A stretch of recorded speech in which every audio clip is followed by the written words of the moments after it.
Oke, memang yang pertama kembali lagi saya nggak bisa menarik kayak nggak bisa menarik rasa aman yang dirasa oleh pembeli dan penjual kalau saya tidak menarik ke dalam diri kita sendiri, ya kan? Step awalnya itu.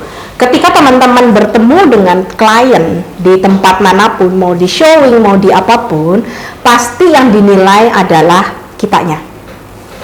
Ko Handi dulu sempat bahas bahwa sebetulnya sebelum rumah yang dijual, sebetulnya diri kita lah yang dijual. Kebayang ya? Jadi sebetulnya itulah step pertama yang dinilai oleh pembeli atau penjual. Kalau misalkan penjual mungkin ketika kita ngelisting, ya nggak? Ketika kita ngelisting, ketika kita awal, rasa percaya step pertama tuh dibangun di sana. Gitu. Kita profesional nggak? Itu yang pertama. Yang kedua, kalau pembeli berarti pas showing.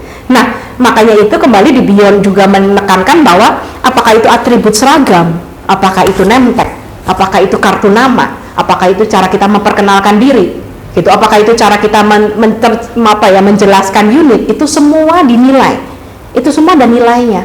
Orang mungkin akan diem, tapi itu semua ada skornya, gitu. Ketika kita datang, makanya kenapa kembali lagi, kenapa di Beyond ada mobil itu untuk saya dan Ko Handi jujur itu kos yang sangat besar bensinnya. Tapi kenapa sih sampai kita bela-belain kita menyediakan mobil?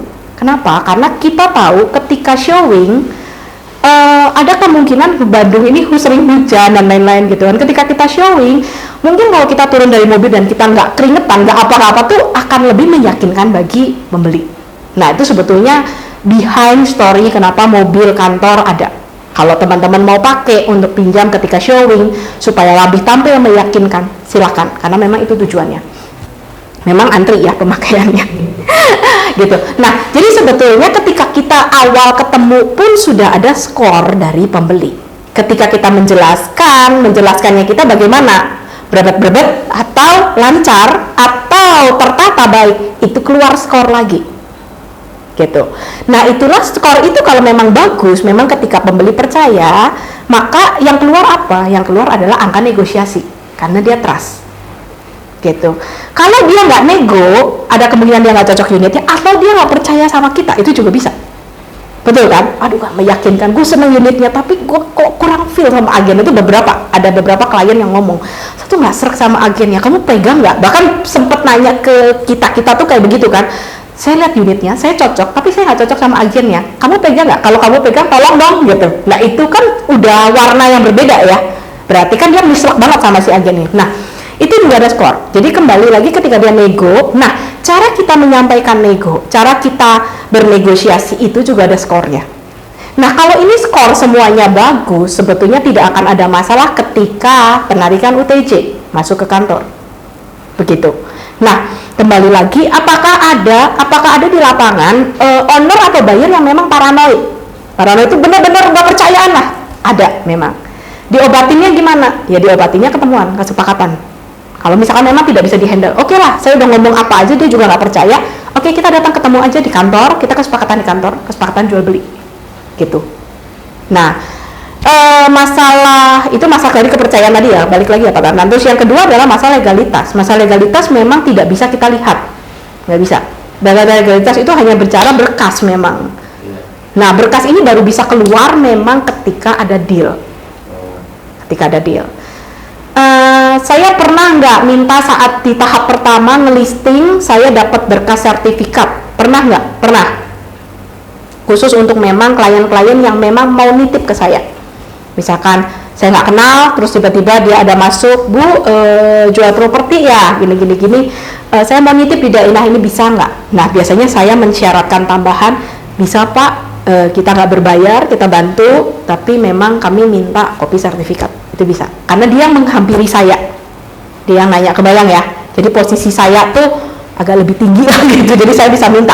Tapi kalau saya yang ngejar listing, memang susah, udah saya ngejar listing, saya minta. Nah, itu memang biasanya mereka orang nggak mau, ya kan? Itu yang banyak kita temuin. Mayoritas owner tidak akan mau mengeluarkan berkas-berkas kalau belum ada pembeli. Nah, begitu ada deal, begitu ada nego atau nego udah berdeal, nah itulah tugas teman-teman untuk kembali ngecek. Pemilik bukan, nama di sertifikat siapa, sertifikat ada di mana, gitu kan. SHM atau SHGB itu juga sering salah ya, hati-hati ya. SHM atau SHGB mungkin hal yang kecil, tapi untuk pembeli yang hitungan ketika mereka berharap SHM dan ternyata owner masih SHGB, itu akan bisa membatalkan deal. Kebayang ya, owner bilang gue SHGB kok, ya gue jual apa adanya SHGB, saya terimanya info SHM, di iklan SHM, berarti saya harusnya SHM. Nah itu SHM ke SHGB itu kan angkanya bisa 10 juta lebih. Nah itu juga harus hati-hati. Jadi sebelum deal pastikan lagi SHM atau SHGB, sertifikat ada di mana, itu juga ya, sertifikat ada di mana. Oh sertifikat ada di bank apa, BCA dan lain-lain, oke, aman. Sertifikat ada di mana? Sertifikat di tangan temen saya. Nah mungkin ada utang piutang ya kan, itu secara tersurat lah ya, maksudnya nggak ini. Nah itu teman-teman yang harus peka. Jadi kalau misalkan ada apa-apa yang agak beda, kembali lagi saya nggak bisa semuanya dijelasin di sini, nggak akan bisa. Tapi kembali lagi, kalau teman-teman latihan terus di lapangan dan ternyata ada sesuatu yang aneh, diskusi gitu, kita cek gitu. Karena apa? Kita nyarinya duit, bukan masalah. Legalitas dari Beyond itu seperti apa? Kantor properti itu biasanya tetap ketika bikin kantor, satu pasti ada gedung. Banyak juga nggak ada gedung, banyak. Tapi kebetulan kita bergedung.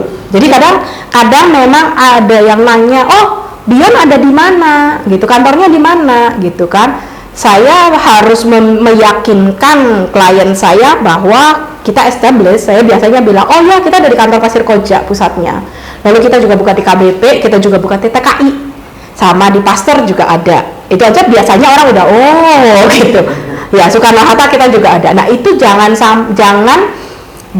apa ya, jangan segan untuk menyebutkan nama-nama kantor kita di mana-mana gitu. Buat apa sih? Supaya balik lagi trust gitu. Kalau kita bilang kantornya di mana, itu tuh di mana tuh, Pasir Kojanya di mana ya? Ya itu orang juga, lu kantor sendiri aja lu nggak tahu ya, susah ngomong ya gitu. Nah ketika itu ditanyakan, jawablah dengan pede gitu. Ya kok Hadi ketua Arebi, ya susah ngomong ya, mau diapain, saya juga pernah branding dia sih sebetulnya. Coba dah, itu sesuatu yang nggak usah diomong seharusnya lah ya gitu kan, orang juga nggak ngerti Arebi apa gitu. Tapi biasanya kantornya di mana aja itu sudah menggambarkan itu satu. Lalu kalau perlu, oh ada kok, buka aja website atau buka aja Google, ketika ketik Beyond Property itu kan muncul langsung. Nah itu juga sebetulnya menandakan bahwa kita establish gitu. Kalau misalkan nggak percaya banget, tetap ada yang nggak percaya banget, tetap ada beberapa yang ngantor uang UTJ-nya ke sini, terus terima kwitansi dari admin, tinggal janjian aja di sini gitu kan, serah terima gitu ya. Kalau bisa sih jangan cash karena bahaya ya, tapi kalau kepepet banget ya bawa cash ya udah gitu. Kalau nggak percaya banget, Pak boleh Pak nanti kita serah terima uang UTJ-nya, misalkan mau di kantor boleh, nanti kita ketemu di kantor kita, nanti kita langsung terbitkan kwitansi, itu juga bisa ya. Ada beberapa yang mungkin mereka pengen lihat dulu kantornya di mana sih gitu, bener nggak sih, nah itu juga bisa.